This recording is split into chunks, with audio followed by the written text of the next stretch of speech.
நம்முடைய பிதாவாகிய தேவனாலும் கர்த்தராகிய இயேசு கிறிஸ்துவினாலும் கிருபையும் சமாதானமும் உண்டாவதாக. கிறிஸ்துவுக்குள் அன்பானவர்களே, கடந்த வாரத்திலே நாம் இங்கே ஏறி வா என்ற தலைப்பிலே கிறிஸ்தவ வாழ்க்கை என்பது ஏறி போகிற வாழ்க்கை என்பதை குறித்து நாம் பார்த்தோம். அதுவும் யாக்கோபின் வாழ்க்கையிலே நடந்த ஒரு தரிசனத்தையும், அந்த தரிசனத்திலே ஒரு ஏணியை பார்க்கிறதாகவும், அந்த ஏணி வானத்தை எட்டுகிறதையும் நாம் பார்த்தோம். அந்த ஏணி கர்த்தராகிய இயேசு கிறிஸ்துதான் என்று அவரே யோவான் எழுதின சுவிசேஷம் 1வது அதிகாரம் 52வது வசனத்திலே சொல்லுகிறார். இது முதற்கொண்டு மனுஷகுமாரனிடத்தில் தூதர்கள் ஏறுகிறதும் இறங்குறதையும் காண்பீர்கள் என்று மெய்யாகவே மெய்யாகவே உங்களுக்கு சொல்லுகிறேன் என்று அவர் சொல்லுகிறார்.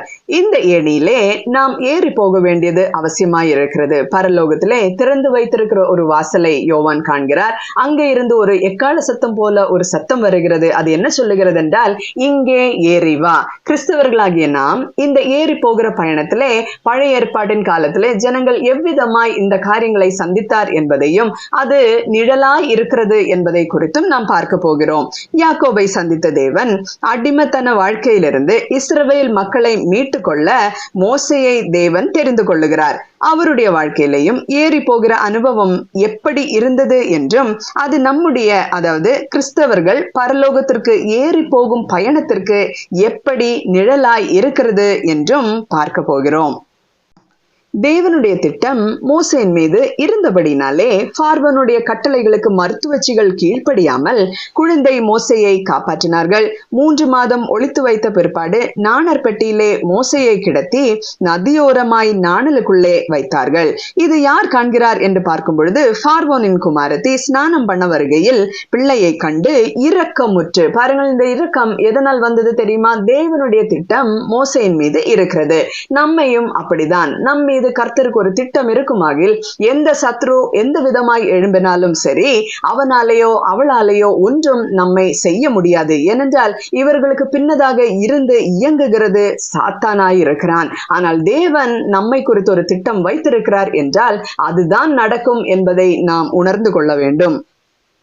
பார்வோனின் குமாரத்தி மோசேயின் மீது இரக்கமுற்று மோசேயின் தாய் என்று அறியாமலே பால் கொடுக்க சம்பளத்தையும் கொடுத்து வளர்க்க சொன்னாள். பிள்ளை பெரிதான போது என்ன நடக்கிறது? பார்வோன் குமாரத்திக்கு குமாரனானான். அவனை ஜலத்தினின்று எடுத்ததினாலே மோசே என்று பெயரிட்டாள். இந்த மோசே தேவன் தம்முடைய ஜனத்தை அடிமைத்தனத்திலிருந்து அழைத்து வர தேவன் ஏற்படுத்தினதுனாலே அவனை அழிக்க ஒருவராலும் கூடாதிருந்தது. பாருங்கள், ஒரு முறை நடந்தது.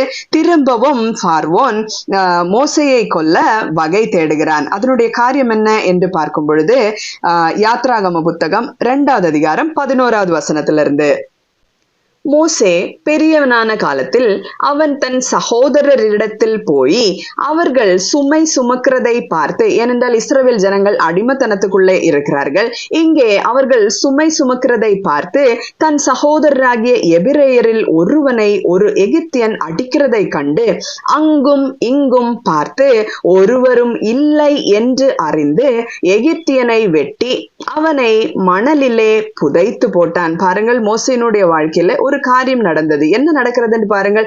அங்கும் இங்கும் பார்த்து, அதாவது ஒருவரும் காணவில்லை என்பதை உறுதி செய்த பிற்பாடு ஒரு கொலை செய்கிறதாக நாம் பார்க்கிறோம். எனக்கு அன்பானவர்களே, நம்முடைய வாழ்க்கையிலையும் இந்த அங்கும் இங்கும் பார்த்து செய்யும் பழக்கம் இருந்தால் அதை நாம் விட்டுவிட வேண்டும்.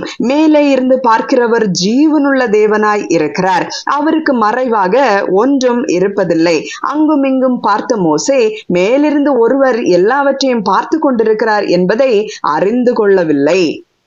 இது நிமித்தமாக பார்வோன் இந்த காரியத்தை அறிந்தவுடனே மோசேயை கொன்று விட வேண்டும் என்று வகை தேடுகிறார். மோசேயோ பயந்து மீதியானுக்கு ஓடி செல்லுகிறார். பார்வோன் இடத்திலிருந்து தப்பி ஓடுகிற வாழ்க்கை தான் முதல் 40 வருஷ அனுபவம். இது நாம் அப்போஸ்தலர் நடவடிக்கைகள் 7வது அதிகாரம் 22வது வசனத்திலிருந்து வாசிக்கும் பொழுது, மோசே எகிப்தியருடைய சகல சாஸ்திரங்களினாலும் கற்பிக்கப்பட்டு வாக்கிலும் செய்கையிலும் வல்லவனானான். அவனுக்கு 40 வயதான போது இஸ்ரவேல் புத்திரராகிய தன்னுடைய சகோதரரை கண்டு சந்திக்கும்படி அவனுடைய இருதயத்தில் எண்ணம் உண்டாயிற்று. இந்த எண்ணம் தன்னுடைய இருதயத்திலே தானாக உண்டானபடினாலே தான் சகோதரரை சந்திக்க போகிறார். அந்த இடத்திலே சகோதரர் படுகிற பாடை பார்த்து அங்கே ஒரு கொலையும் நடக்கிறது. அவருடைய இருதயத்திலே இந்த எண்ணம் உண்டானது மட்டுமல்லாமல் 25வது வசனம் நாம் வாசிக்கும் பொழுது, தன்னுடைய கையினாலே தேவன் தங்களுக்கு ரட்சிப்பை தருவார் என்பதை தன்னுடைய சகோதரர் அறிந்து கொள்வார்கள் என்று அவன் நினைத்தான். மோசேனுடைய நினைப்பென்ன? தன்னுடைய கையினாலே தேவன் அவர்களுக்கு ரட்சிப்பை கொடுப்பார் என்பதை அவர்கள் அறிந்து கொள்வார்கள் என்று மோசே நினைத்துதான் இந்த காரியத்தை செய்கிறார். ஆனால் தேவனுடைய வேலை அதுவல்ல. தேவன் அவரை தெரிந்து கொண்டு நடத்துகிற நாட்கள் அதுவல்ல என்பதுதான் இந்த இடத்துல நாம் உணர்ந்து கொள்ள வேண்டும். முதல் 40 வருஷம் இதற்காக அல்ல. இதற்கு பிற்பாடு அடுத்த 40 வருஷம் மோசேக்கு வனாந்தர வாழ்க்கையாக இருக்கிறது. அவராலே தான் இந்த காரியம் நடக்கும் என்று மோசே அறிந்து என்ன செய்கிறார்? தன்னுடைய கையினாலே தேவன் அந்த காரியத்தை செய்வார் என்று நினைத்து மறுநாளிலே சண்டை பண்ணி கொண்டிருக்கிற 2 பேருக்கு அவன் எதிர்பட்டு, மனுஷரே, நீங்கள் சகோதரராய் இருக்கிறீர்கள், ஒருவருக்கொருவர் அநியாயம் செய்கிறதென்ன என்று அவர்களை சமாதானப்படுத்தும்படி பேசினான். 27வது வசனம், பிறனுக்கு அநியாயம் செய்தவன் அவனை பிடித்து தள்ளி, எங்கள் மேல் அதிகாரியாகவும் நியாயாதிபதியாகவும் உன்னை ஏற்படுத்தினவர் யார் என்று தன்னுடைய சகோதரர்களே கேட்கிறதாய் இருக்கிறது. எனக்கு அன்பானவர்களே, இது மோசேனுடைய வேலை அல்ல. அவர் செய்ய வேண்டிய நாட்கள் இதுவல்ல. ஆதலால் ஜனங்கள் இந்த இடத்திலே மோசையை ஏற்றுக்கொள்ளவில்லை. மோசே அந்த இடத்துல அந்த ஜனங்களை சப்போர்ட் தான் பண்ணாரு. கூடவே இருப்பேன், நான் இந்த காரியத்தை உங்களுக்கு செய்து தரேன், என்னுடைய கைகளினால தேவன் உங்களை ரட்சிப்பார் என்பதை தானாகவே காண்பிக்க வேண்டும் என்று நினைத்தார். ஆனால் வேலை அதுவல்ல. ஆதலால் ஜனங்கள் இந்த இடத்திலே ஏற்றுக்கொள்ளாமல் என்ன கேட்கிறார்கள் என்று பாருங்கள். உன்னை எங்களுக்கு அதிகாரியாகவும் நியாயாதிபதியாகவும் ஏற்படுத்தினவர் யார் என்று கேட்கிறார். அதாவது இந்த முதலாவது 40 வருஷம் அவரை ஏற்றுக்கொள்ளுகிற காலம் அல்ல.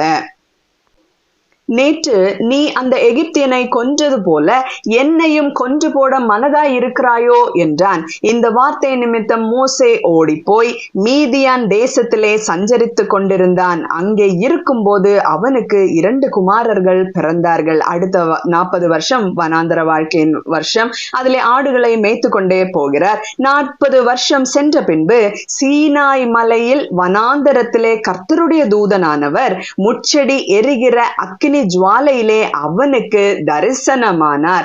இந்த தரிசனம் தேவையான ஒரு காரியமாய் இருக்கிறது. இதற்கு பிற்பாடுதான் தேவன் மோசேயை திரும்பவும் எகிப்துக்கு அனுப்புகிறார்.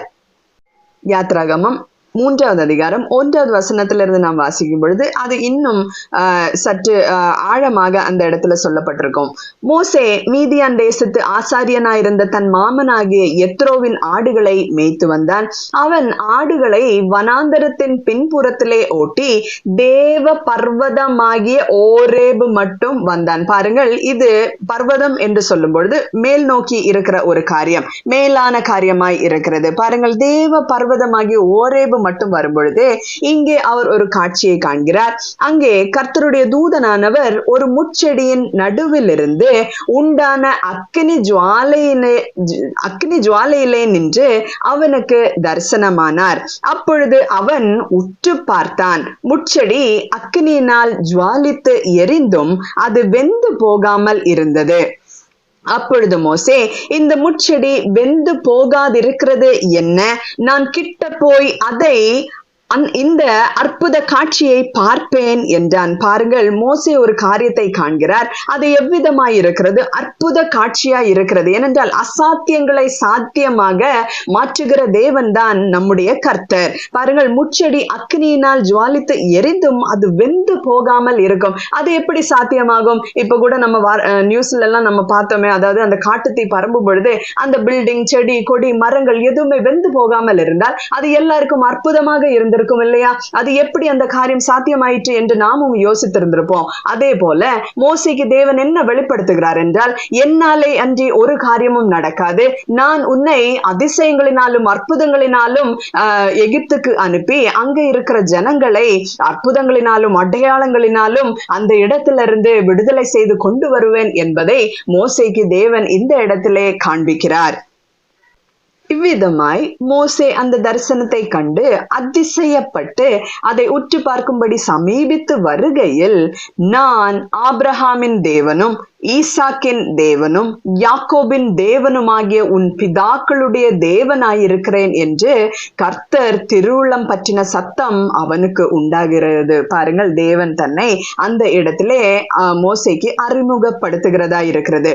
பின்னும் கர்த்தர் அவனை நோக்கி, உன் பாதங்களில் இருக்கிற பாத ரட்சைகளை கழற்றி போடு, இன்னும் நீ ஆயத்தமாகவில்லை, நான் உன்னை அனுப்புவேன், அதற்கு பிற்பாடுதான் நீ ஆயத்தமாவாய் என்பது இந்த இடத்துல குறிக்கப்படுகிறது. உன் இப்பொழுது இருக்கிற இந்த பாத ரட்சைகளை கழற்றி போடு, நீ நிற்கிற இடம் பரிசுத்த பூமியாய் இருக்கிறது, இங்கே அசுத்தமான யாதொரு காரியமும் இருக்கக்கூடாது, எகிப்தில் இருக்கிற என் ஜனத்தின் உபத்திரவத்தை நான் பார்க்கவே பார்த்து அவர்கள் பெருமூச்சை கேட்டு அவர்களை விடுவிக்கும்படி இறங்கினேன். மோசே, உனக்கு ஒரு இரக்கம் உண்டாயிற்றல்லவா, ஆதலால் சகோதரர்கள் போடுகிற அந்த சண்டையிலே ஒரு சமாதானத்தை உண்டு பண்ண வேண்டும் என்று நீ நினைத்தாயே, நானும் இந்த காரியத்தை தான் நினைக்கிறேன், ஆனால் நான் தான் இது பார்க்க தேவன் என்ன சொல்லுகிறார் என்றால், நான் பார்க்கவே பார்த்து அவர்கள் பெருமூச்சை கேட்டு அவர்களை விடுவிக்கும்படி இறங்கினேன், இனி நீ போகலாம், ஆகையால் நீ வா, நான் உன்னை எகிப்திற்கு அனுப்புவேன் என்றார். முதலாவது மோசே தன்னுடைய கரங்களினாலே இந்த காரியம் நடக்கும் என்று நினைத்தார். இப்பொழுது கர்த்தர் என்ன சொல்லுகிறார்? நான் உன்னை அனுப்புவேன். அதாவது தேவன் அனுப்பினார் என்றால் காரியம் வாய்க்கும். தேவன் என்ன சொல்லுகிறார் தெரியுமா? நீ இனி போ, உன்னை நம்புவார்கள். ஏனென்றால் ஒரு 2 அற்புதத்தை தேவன் அந்த இடத்துல மோசேக்கு காண்பித்திருக்கிறார். கோலை போடும் பொழுது அது பாம்பாக மாறும், அடுத்தது கை உள்ளே போடும் பொழுது அது வெண்குஷ்டமாய், வெளியே எடுக்கும் போது வெண்குஷ்டமாய் இருக்கும், திரும்ப உள்ள போட்டு எடுக்கும் பொழுது அது பழையது போல கை சாதாரணமாக மாறிவிடுகிறதை தேவன் அவருக்கு காண்பிக்கிறார். நீ இந்த அடையாளத்தை செய், அவர்கள் உன்னை நம்புவார்கள் என்று தேவன் மோசேனிடத்தில் சொல்லுகிறது நாம் யாத்ராகம புத்தகத்திலே பார்க்க முடியும்.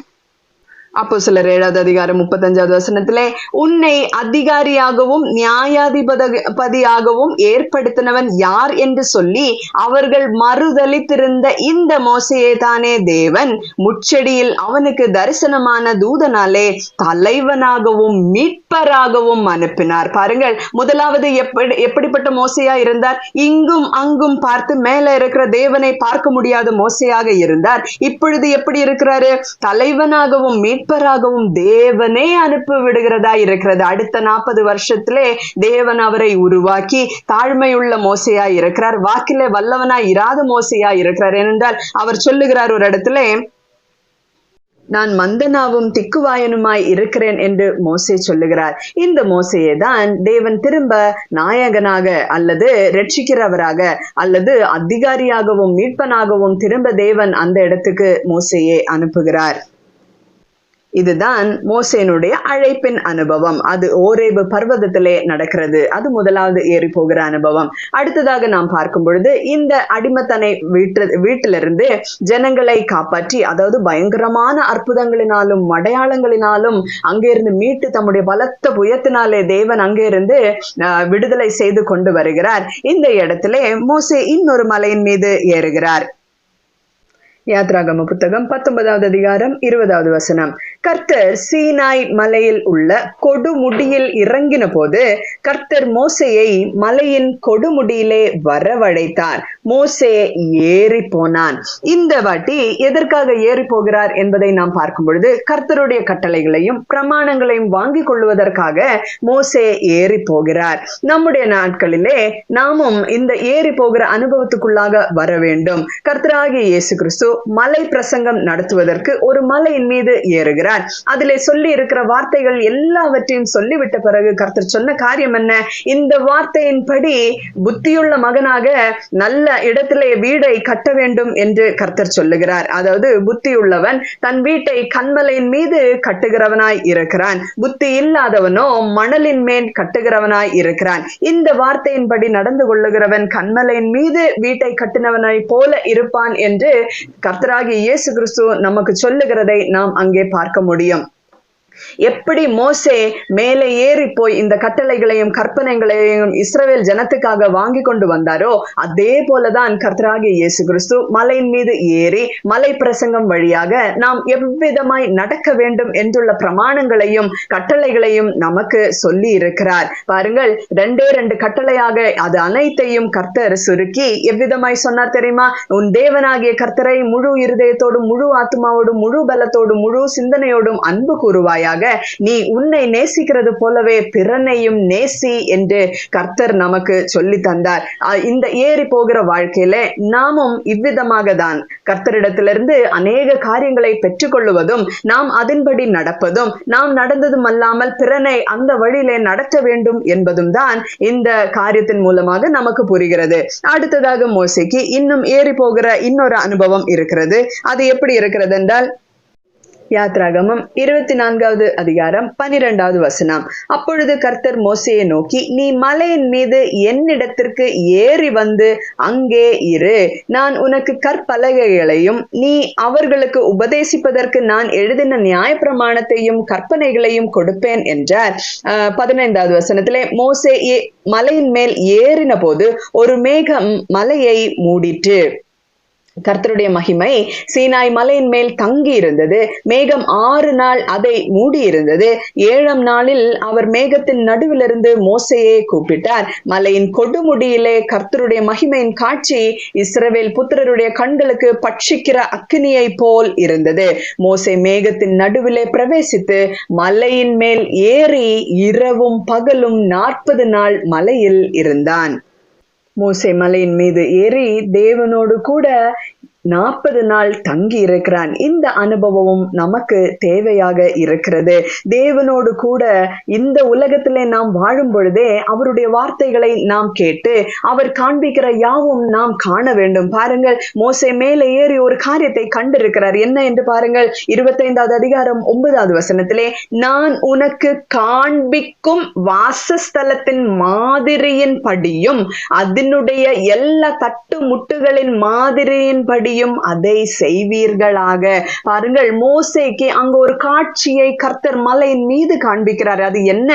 அந்த வாசஸ்தலத்தின் மாதிரி, அதாவது தேவன் வந்து ஜனங்களுக்கு மத்தியிலே வாசம் பண்ணுவதற்கென்று ஒரு மாதிரியை, ஒரு வாசஸ்தலத்தின் மாதிரியை அந்த இடத்திலே காண்பிக்கிறார். பாருங்கள், எனக்கு அன்பானவர்களே, நாமும் தேவனோடு கூட உள்ள இந்த ஐக்கியத்திலே, அதாவது இந்த ஏறி போகிற வாழ்க்கையிலே ஒன்றொன்றாக நமக்கு காரியங்கள் காண்கிறது. முதலாவது அழைப்பு. எல்லாருக்கும் இந்த அழைப்பு இருக்கிறது. எதற்காக? தேவனோடு கூட ஒரு நல்ல உறவிலே வருவதற்கென்று ஒரு அழைப்பு தேவன் கொடுக்கிறார். அந்த அழைப்பின் நிமித்தமாக நாம் படியேறிக்கொண்டே இருக்கிறோம். இதிலே போக போக தேவன் தம்முடைய கற்பனைகளும் கட்டளைகளும் நாம் நடக்க வேண்டிய விதமும் தேவன் நமக்கு கற்றுக் கொடுக்கிறார். அதாவது அவருக்கு பிரியமானதை செய்ய அவர் நமக்கு கற்றுத் தருகிறார். ஏன்னா அவருக்கு பிரியமான வாழ்க்கை நாம் வாழ வேண்டியது அவசியமாய் இருக்கிறது. விசுவாசம் இருந்தால் மட்டும்தான் இந்த ஏணியிலே நாம் ஏறி போகிற அனுபவம் நமக்கு இருக்கும். இந்த ஏறி போகிற அனுபவத்திலே இன்னும் அநேக காரியத்தை மோசே எப்படி கண்டாரோ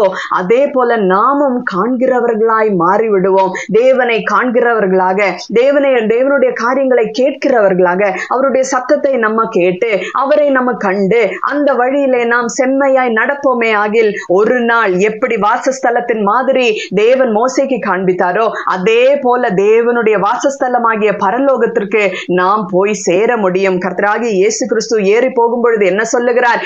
நான் என் பிதாவின் இடத்தில் அநேக வாசஸ்தலம் இருக்கிறது, நான் உங்களுக்காக இடத்தை ஆயத்தம் பண்ண போகிறேன் என்று கர்த்தர் சொன்னார். இதை நாம் காண்கிறவர்களாக மாறுவோம். எனக்கு அன்பானவர்களே, சும்மா ஏனோ தானோ என்று சாதாரணமாக ஜனங்கள் வாழுகிறது போல நாம் இருந்து விடுவதற்காக அல்ல.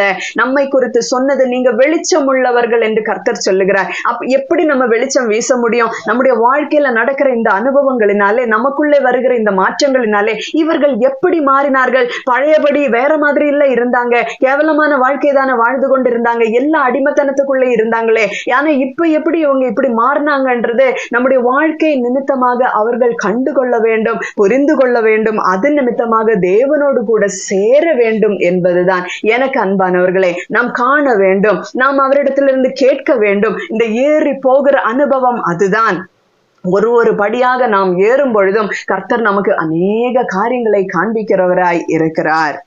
எனக்கு அன்பானவர்களே, அங்க பழைய ஏற்பாட்டின் காலத்திலே மோசே எப்படி ஜனங்களை அடிமைத்தனத்திலிருந்து விடுதலை செய்து அந்த அழைப்பினாலே கொண்டு வந்தாரோ, அதே போல இங்கே புதிய ஏற்பாட்டின் காலத்திலே நம்முடைய கர்த்தராகிய இயேசு கிறிஸ்துவே நமக்காக வந்து நம்மை அடிமைத்தனத்திலிருந்து மீட்டு கொண்டு நம்மை வழி நடத்துகிறவராய் இருக்கிறார். மோசேயின் நாட்களிலே கட்டளைகளும் பிரமாணங்களும் கற்பனைகளும் இருந்தது. அது கர்த்தராகிய இயேசு கிறிஸ்து நியாயப்பிரமாணம் அனைத்தையும் முழுமையாக்கி அதன்படி கீழ்ப்படிந்து அவர் எல்லா காரியத்தையும் செய்து மலப்பிரசங்கத்திலே நமக்கு புது புது காரியங்களை நமக்கு சொல்லி தருகிறார். எவ்விதமாய் நடக்க வேண்டும் என்று நமக்கு உணர்த்தி தருகிறார். எப்படி பழைய ஏற்பாட்டின் காலத்திலே மோசேக்கு அந்த ஆலயத்தின் மாதிரியை தேவன் காண்பித்தாரோ, இங்கே நாம் இயேசு கிறிஸ்து என்னும் ஏணியிலே ஏற ஏற பரலோகத்திற்குரிய அந்த வாழ்க்கை நமக்கு வருகிறது. பரம கானான் நமக்காக தான் வைக்கப்பட்டிருக்கிறது. புதிய எருசலேமின் அனுபவம் நமக்கு தான் வைக்கப்பட்டிருக்கிறது.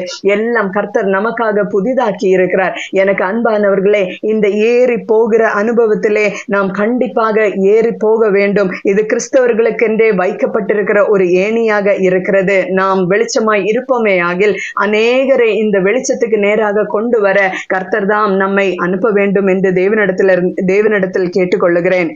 நாமும் அந்த ஏணியில் ஏறி ஆயத்தம் என்னும் பாதரட்சையை நம் கால்களில் அணிந்து சுவிசேஷத்தை அறிவித்து அந்த ஏணியிலே ஏறிக்கொண்டே, அதாவது நாமும் விழுந்து போகக்கூடாது, அந்த ஏணியிலே ஏறிக்கொண்டே அநேகரை ஏறுகிற இந்த அனுபவத்திற்கு ஆயத்தப்படுத்த வேண்டும். நாமும் போக கர்த்தர் தாமே நம்மை ஆசீர்வதிப்பாராக. கர்த்தருடைய நாமத்துக்கே மகிமை உண்டாவதாக.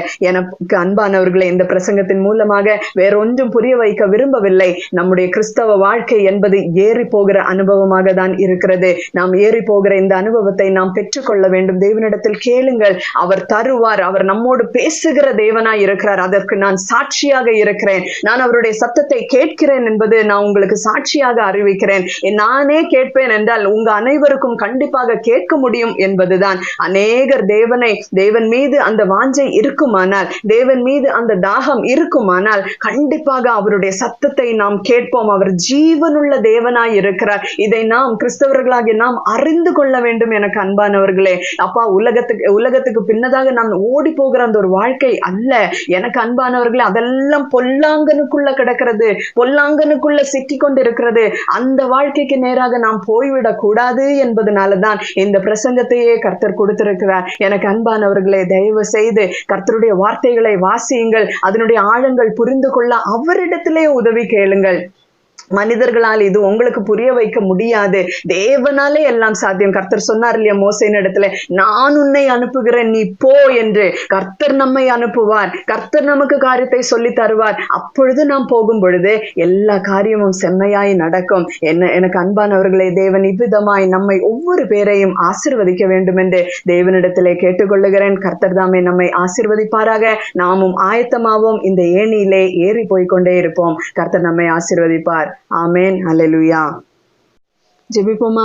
அன்பும் இரக்கமும் கிருபை நிறைந்த பரிசுத்த நல்ல பிதாவே, இந்த நல்ல நாளுக்காக ஸ்தோத்திரம் ஐயா. நீர் எங்கள் மீது எவ்வளவு அன்பாய் இருந்தீர் கர்த்தாவே. எங்களுக்காக இறங்கி வந்து கர்த்தாவே எல்லா காரியத்தையும் எங்களுக்கு சொல்லி தந்து நாங்களும் ஏறி வருவதற்கென்று கர்த்தாவே நீங்க முதலாவது ஏறி போய் ஆண்டவரே அந்த இடத்தை எங்களுக்காக ஆயத்தப்படுத்துகிறீரே, உமக்கு நன்றி ராஜா. நாங்கள் ஏறாமல் ஆண்டவரே இந்த ஏணியை நாங்கள் கண்டு கொள்ளாதபடிக்கு இராதபடிக்கு ஏசப்பா, அந்த ஏணி எங்களுக்காக தான் வைத்திருக்கிறது என்பதை உணர்ந்தவர்களாக இந்த ஏணியின் மீது ஆண்டவர் படிப்படியாக ஏறி உம்முடைய கரத்தை பிடித்து கொண்டே நாங்க ஏறி வர கர்த்தாவே, உம்முடைய கரங்களிலே எங்களுடைய ஆவி, ஆத்துமா, சரீரம் எல்லாவற்றையும் ஒப்பு கொடுக்கிறோம் ராஜா. கர்த்தாவே, நீங்க வந்த யாதொரு காரியத்தையும், நீங்க செய்த யாதொரு காரியத்தை நாங்க அலட்சியம் பண்ணாதபடிக்கு ஆண்டவரே ஏசா தன்னுடைய சேஷ்ட புத்திர பாகத்தை அலட்சியம் பண்ணினது போல கிறிஸ்தவர்களாகிய நாங்கள் அலட்சியம் பண்ணாதபடிக்கு ஆண்டவரே முழு இருதயத்தோடும் முழு ஆத்துமாவோடும் ஆண்டவரை உண்மையே நாங்க நேசித்து பிறன் மீதும் அன்பு கூற கர்த்தர் தாமே எங்களை ஆசீர்வதிப்பீராக. உடைய கரத்தினால எங்களை பிடித்து கொள்ளுவீராக ராஜா. இந்த ஏணியில ஏற எங்களுக்கு நீங்க உதவ வேண்டும் என்ற பாவம் இடத்துல கேட்டுக்கொள்ளுகிறேன். நீர் எங்களுக்காக எங்களுடைய கரத்தை பிடித்ததுக்காக ஸ்தோத்திரம். நான் உன்னை ஒரு நாளும் கைவிட மாட்டேன் என்று சொன்னீரே அப்பா, எங்களை கைவிடாமல் உம்மண்டையிலே சேர்த்து கொள்ளுவீராக. ஜெபத்தை ஏற்றுக்கொள்ளும் மேய்ப்பரும் இரட்சகருமாகிய இயேசு கிறிஸ்துவின் நாமத்தில் பிதாவே, ஆமென். அல்லேலூயா.